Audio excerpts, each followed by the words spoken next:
Olá, nono ano, primeira série. Dando continuidade à polaridade, gente. No vídeo anterior, a memória sobrecarregou, então vamos dar continuidade. Então, inicialmente, eu coloquei para vocês que polaridade, né, uma relação com a eletronegatividade, onde as setas que identificam a maior eletronegatividade é da esquerda para a direita e de baixo para cima. Onde essa eletronegatividade ela está relacionada ao quê? Ao momento dipolar. O que é o momento dipolar? É a relação entre distância do dipolo, ou seja, das cargas, e a carga elétrica parcial, ou seja, as cargas. Onde esse momento ele vai determinar se uma molécula é polar ou apolar. Sendo que a gente tem que ter uma relação com os vetores. Então, o sentido do vetor do menor para o maior eletronegativo. O que significa dizer isso? Que o vetor vai se direcionar àquele que tem maior eletronegatividade. É o caso do flúor e hidrogênio. Berílio e hidrogênio. Então, o berílio está mais ou menos aqui e o hidrogênio em cima. Então, a seta determina que o hidrogênio é maior do que o berílio em relação à eletronegatividade. O boro e o cloro. O boro está mais ou menos aqui. Não dá, né? Pra mim. Pronto. O boro está mais ou menos aqui e o cloro aqui.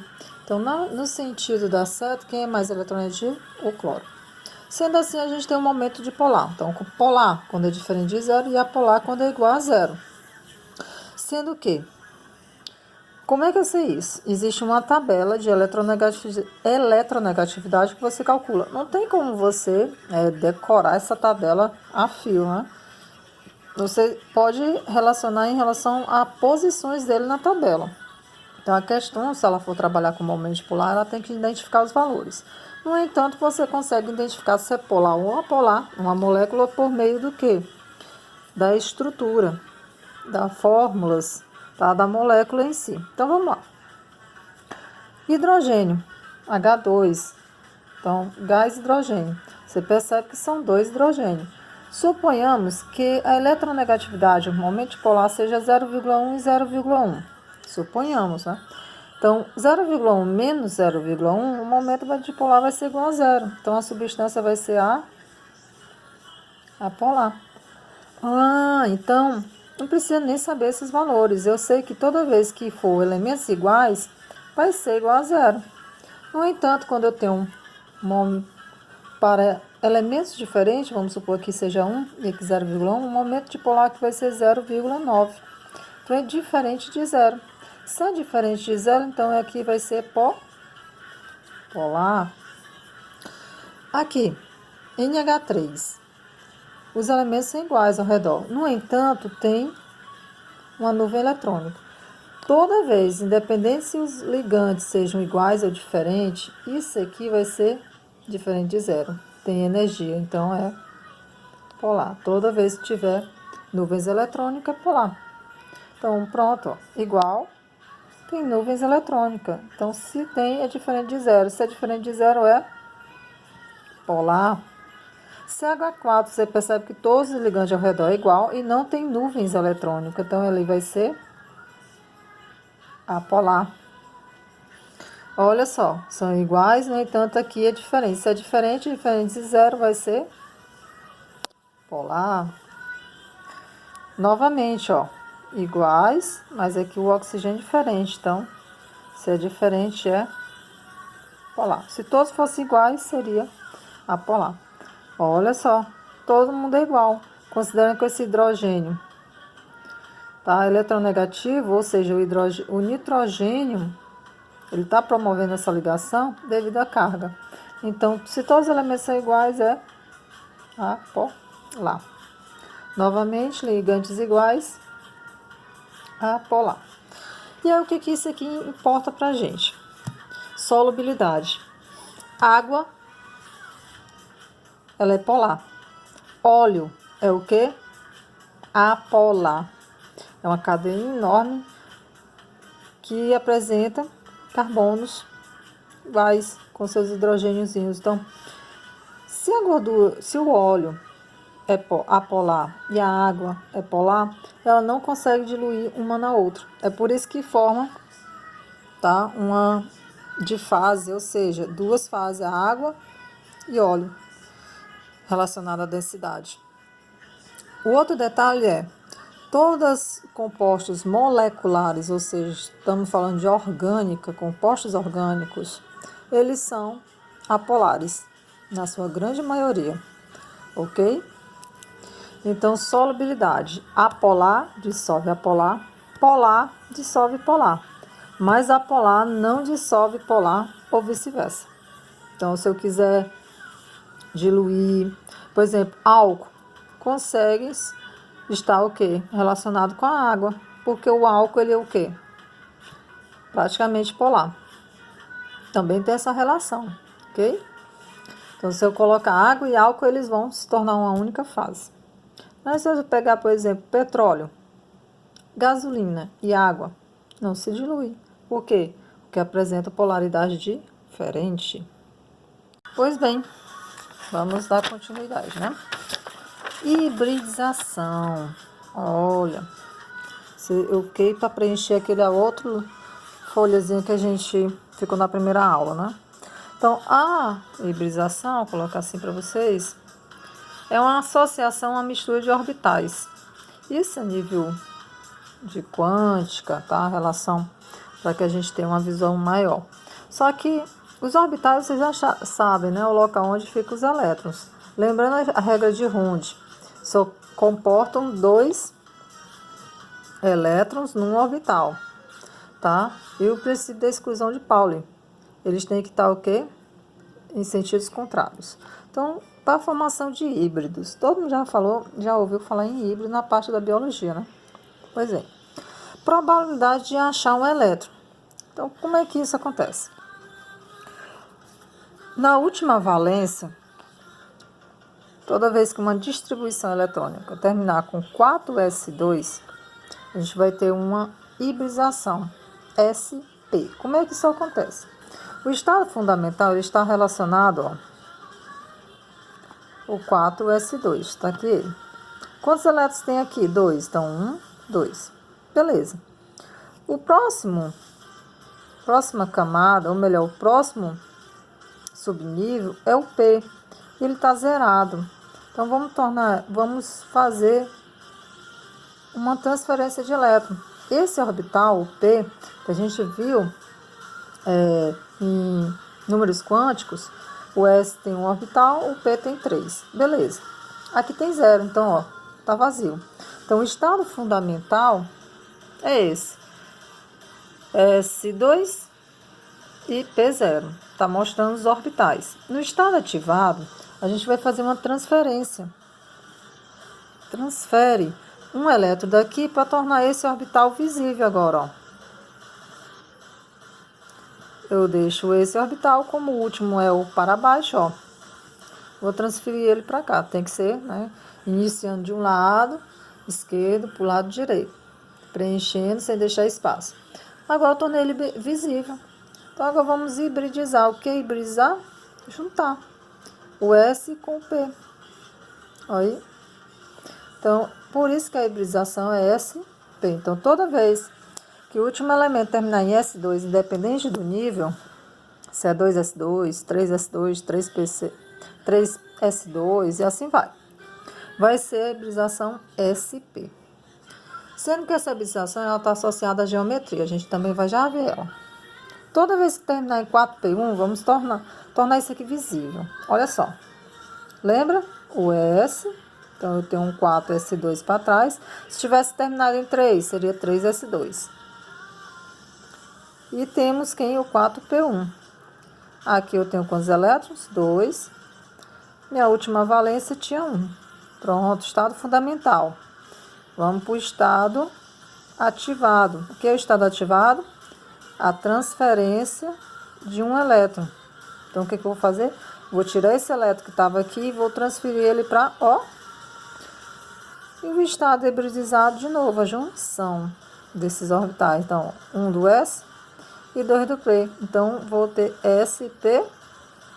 Então, Toda vez que terminar a última valência P1, a hibridização vai ser sp2. Terminou em P2, estado fundamental de novo, ó. Vou nem desenhar o S do anterior e o P. Se é P2, então tem 2. Estado ativado, é a transferência. Transfere daqui para cá, ó. Junta SP3. Olha só como é legal. Agora, existem hibridizações especiais, que são, por exemplo, DSP2. Como é que isso ocorre, né? Tem D2SP3. Ok? Então, essa aqui já vai estar associada a quem? Ao subnível D. É um estilo mais avançado, né? De hibridização. Então, vai seguir o mesmo procedimento. Então, eu vou adicionar aqui no SP3 um D. Então, ele vai estar preenchido, só que eu vou estar adicionando o D também. Então, quando isso surgir, ele vai terminar em D e ele vai ter essas hibridizações especiais. Essa aqui a gente deixa isso, tá, a nível universitário. Enquanto isso, tá, os mais viáveis para vocês são esses aqui. Lembrando que existe esses, que a gente vai já ver. A gente só vai associar eles às representações geométricas, sem precisar fazer essas etapas. Ok? Então, vamos supor, 1S2, 2S2, 2P2. Que tipo de hibridização é essa? Se terminou em P2, vai ser SP3. E a segunda distribuição. Vamos agora associar essas hibridizações àquela primeira folha que a gente fez. Lembram? Então, que tipo de hibridizações são essas?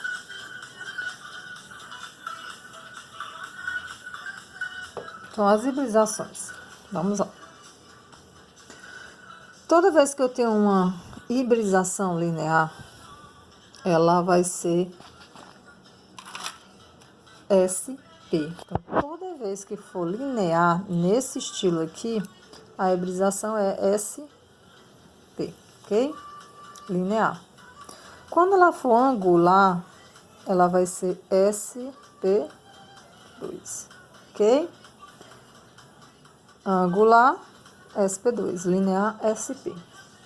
Quando ela for tetraédrica, ela vai ser SP3, ok? Quando ela for piramidal, a nível de arranjo, ela é tetraédrica, lembra? Então, ela vai ser SP3 de novo, ok? A trigonal, o que vocês acham? Se é 3 ligantes, não é 4, né? Lógico. Então, a gente tem uma hibridização SP2. De 4 em diante é SP3. Vamos para as outras. Esse é em nível de... Tanto faz ela ser um arranjo ou uma geometria. A gente tem que ter uma visualização, tá, de ligantes. Isso associando a geometria. A gangorra. A gangorra vai ser um caso especial. Você vê que é 1, 2, 3, 4. Então, ela já é por si só, na gangorra, ela é SP3. Só que existe mais a nuvem. Então, a gente vai adicionar o D. DSP3. Viu como fica mais fácil? A forma em T. 1, 2, 3. 4 seria o nível maior, não é isso? SP3. E aí, o que sobrou, ó, D. Tá? É só uma forma de ficar mais fácil de vocês associar. Novamente, ó, esse aqui não é igual a esse. Então, a hibridização vai ser DSP3. A quadrática, essa linear e essa quadrática, vocês percebem que aumenta 1. Então, ó, olha só. Vamos de novo, só para vocês terem uma noção das coisas. 1, 2, 3, 4. SP3. 1, 2, 3. SP3. Por quê? Porque eu estou contando com a nuvem. Aqui, 1, 2, 3, então é sp2, não tem nuvem. Quando eu olho para cá, 1, 2, 3, 4, sp3, D. 1, 2, 3, 4, é o máximo, sp3, sobrou 1, então é D. 1, 2, 3, 4, sp3 e o 1 que sobrou, D. Nesse aqui vai sobrar o quê? 1, 2, 3, 4, sp3, só que sobrou 2, então ele é D2, ok? Espero que tenha entendido. Do mesmo jeito aqui, então, 1, 2, 3, 4, sp3, sobrou 2, D2. 1, 2, 3, 4, sp3, tá? Então, 1, 2, D2. É aqui do mesmo jeito, DSP3. Então, só para associar, para você não precisar de fazer estado fundamental. Não, tente usar essa regra. Então, serve tanto para a geometria como para o arranjo. Lembre que o arranjo muda os nomes de algumas fórmulas estruturais, não é isso? Okay. Então, hibridação já foi. Vamos para forças intermoleculares. É a força de atração elétrica. Então, ligação metálica, todos são sólidos e fortes. Ligação iônica, são sólidos, sendo que uns são quebradiços e outros são resistentes. Ligação covalente, pode ser sólidas, líquidas e gasosas. Então, o que é essas forças? É a força de interação, gente. Interação entre esses átomos. Promovendo o quê? Deu um apagão, né? Que eu dei uma pausa. Beleza, então a força de interação entre os átomos que promove as ligações se manterem firmes, unidas, senão elas quebram. E essa força de interação está associada a 3. Força de Van der Waals ou de London, também conhecida como dipolo induzido, tá? Quando é que isso acontece? Olha só, vou logo dizer para vocês de cara, quando for moléculas apolares. Ó, apolar, apolar. Opa, essa aqui, ó. Oxigênio da família 6A, o carbono é 4A, não sobra elétrons, ela é linear. Então, é apolar. ClCl4, né?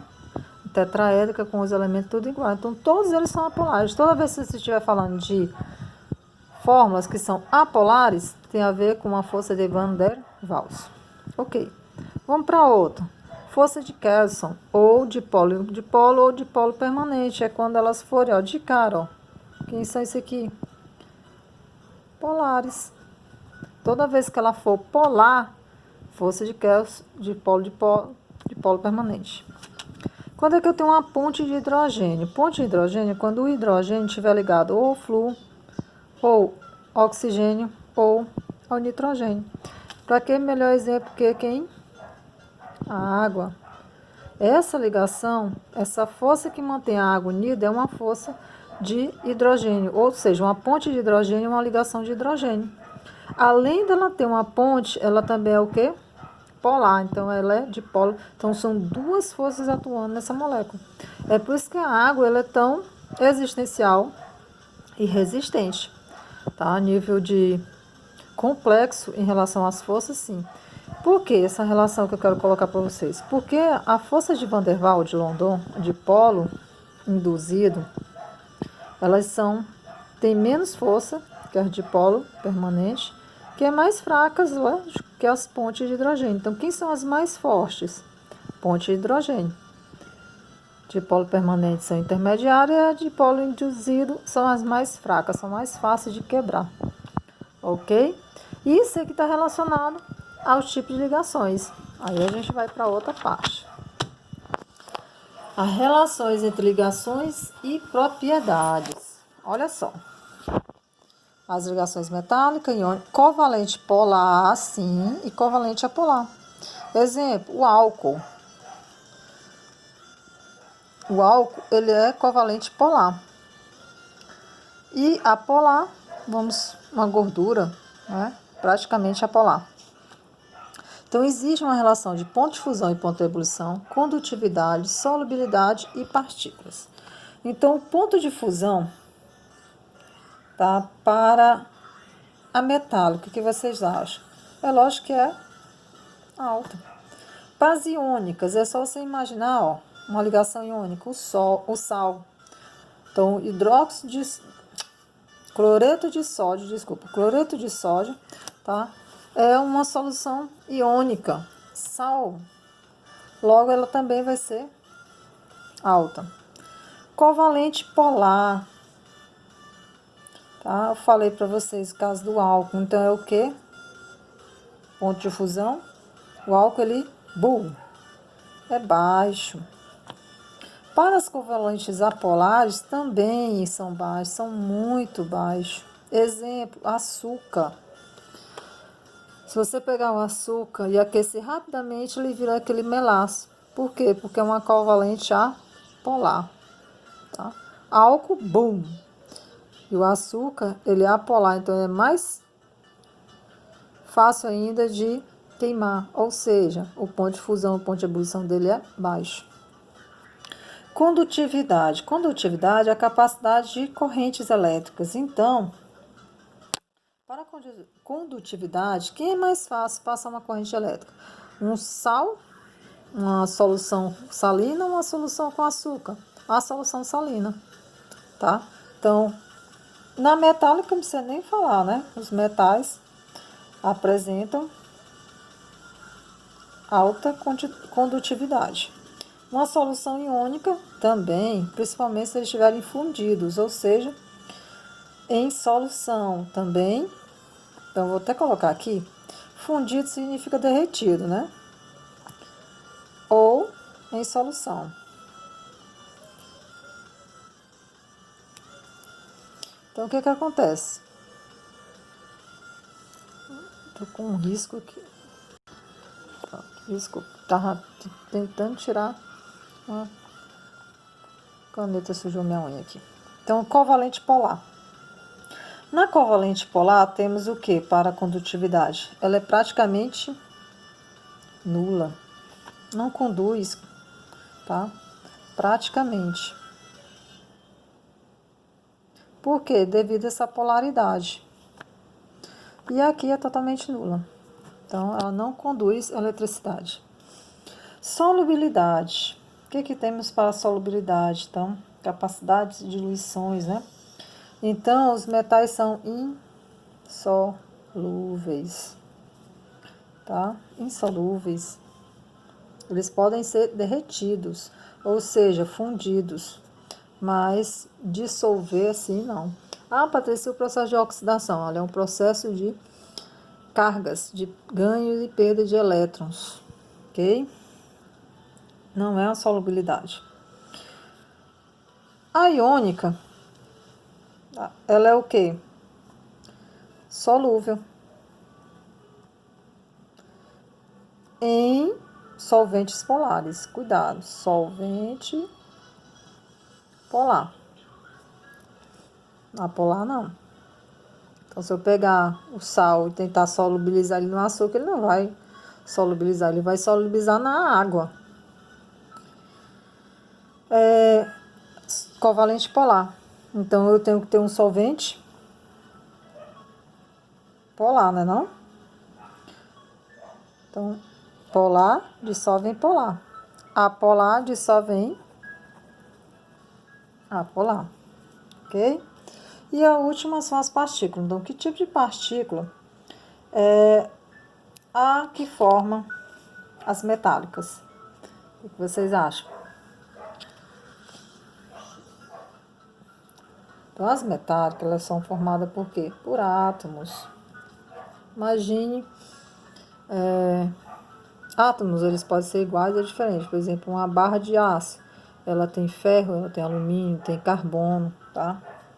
E, principalmente, cátions. Ou seja, os metais perdem elétron. A lógica vai ter aquela reação de oxidação e redução. Iônica. Como é que ela é formada? Tic-tac, tic-tac, tic-tac. Pensem, pensem, pensem. Como é as partículas? São o quê? Só para vocês lembrarem, sódio positivo, cloro negativo. Então, íons. Ok? Covalente polar. De que elas são formadas por? O próprio nome já diz, né? Moléculas. Assim como as apolares. Tá aí. Então, existe uma diferença em relação à dureza, tá? A dureza ela pode ser dura ou não. Isso vai depender do grau de moles. Lembra? O diamante é o mais duro. Maleabilidade, formação de lâminas. Ductibilidade, formação de fios. E mesmo sendo duro, ele pode ser quebradiço. Tá? Talco é um tipo de minério, ele é sólido, mas ele é extremamente quebradiço. Então, são essas as propriedades de diferença. E aí já tem uma diferença entre ligações iônicas e covalentes, ok? Até a próxima, pessoal. Beijo.